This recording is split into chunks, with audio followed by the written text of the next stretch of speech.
Let's take a look at the coronavirus situation in more depth now around the country with the ABC's data analyst Casey Briggs, starting with what's happening in Victoria.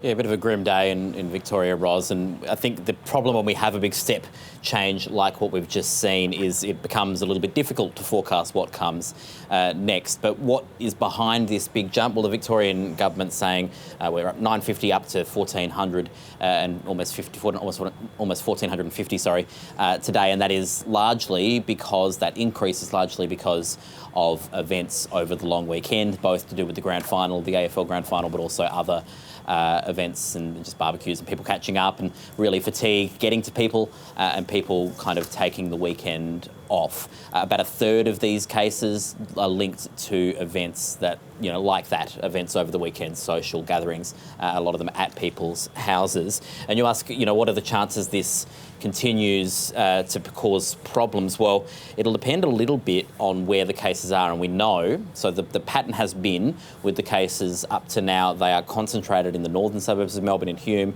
and also in the western suburbs of Melbourne.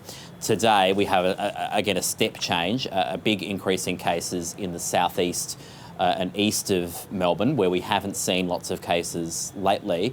So the risk is that this will seed more outbreaks, more clusters in that part of the city where to date we haven't seen a very high prevalence of cases, especially now as people have been to these gatherings. They will have presumably taken it, gone back to their own homes, and presumably many of them will live with other people who are now likely to get infected. So I think the next couple of days we'll probably see some big numbers as we get maybe more of the people that have tested positive after events on the weekend.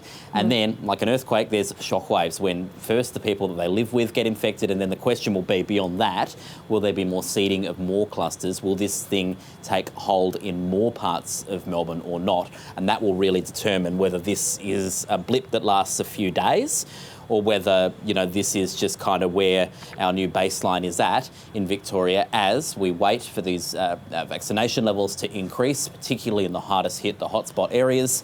The City of Hume has lower vaccination rates coverage than the southeast and east of Melbourne, so that is we're waiting for the City of Hume to catch up in these vaccination levels to see this curve bending. So a lot of unknowns here. I think we'd expect a couple of big numbers in the days ahead. It's just whether the shock waves continue for a long time, whether we see this seed new clusters, it's a bit unclear. So let's go to New South... Sorry, you would presume that would be the case. That is the pattern of this virus. Yep. This is a very infectious virus.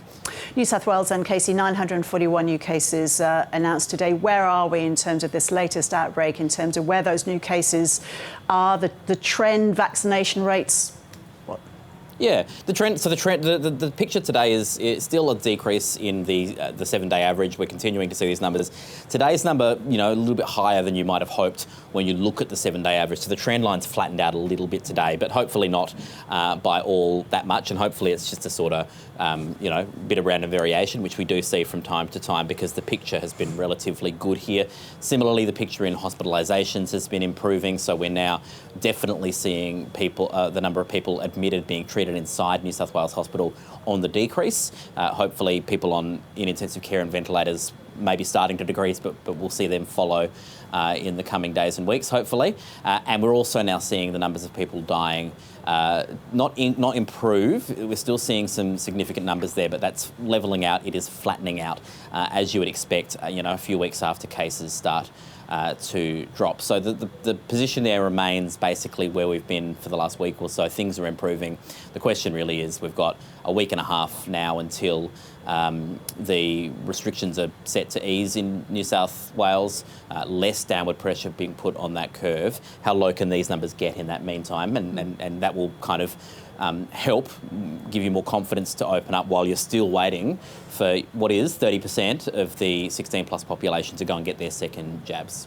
And Queensland now then, Casey, 6 new cases announced today. Some more restrictions, but no lockdown. Authorities say that they're comfortable with these settings because most of the cases are linked. What's your take on what's going on? No lockdown there. So this is the cases locally acquired cases in Queensland back to June, where we've seen several clusters now in the last few months. Now, what we're seeing in Queensland so far is still relatively small. All of the community spread that we've seen so far is in this aviation worker cluster, and it's all been tracked so far. We haven't had mystery cases popping up out of the blue, but there are a lot of little clusters that are rearing their heads at the moment. That aviation cluster, a pilot who's been to North Queensland, Townsville, Palm Island. We've also got a truckie on the Gold Coast, no new cases linked to that today. You know, there's a series of clusters here that are contributing to these numbers that we're seeing. So that does cause you some concern, but the good thing is nothing that's made it beyond, nothing that's popped up in the community completely randomly, completely a mystery, and that would be why we're not yet seeing a lockdown in the state. Now that could all change very quickly. We've seen this change very quickly in all states before, but so far, so good. That's a pretty, there's a lot to be nervous about still in Queensland. Okay, Casey, thanks for running through those numbers for us.